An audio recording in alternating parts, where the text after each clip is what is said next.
Hello guys! In this video, you will learn how to install Java JDK 18 on Windows 10.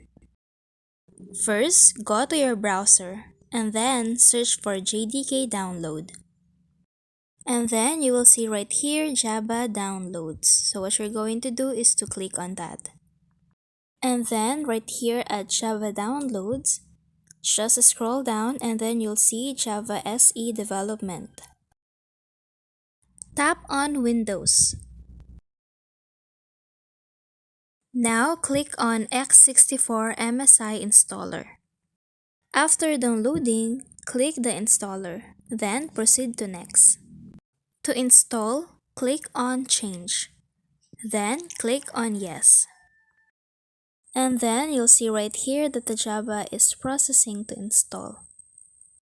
And that's it. Thank you for watching. Don't forget to like and subscribe.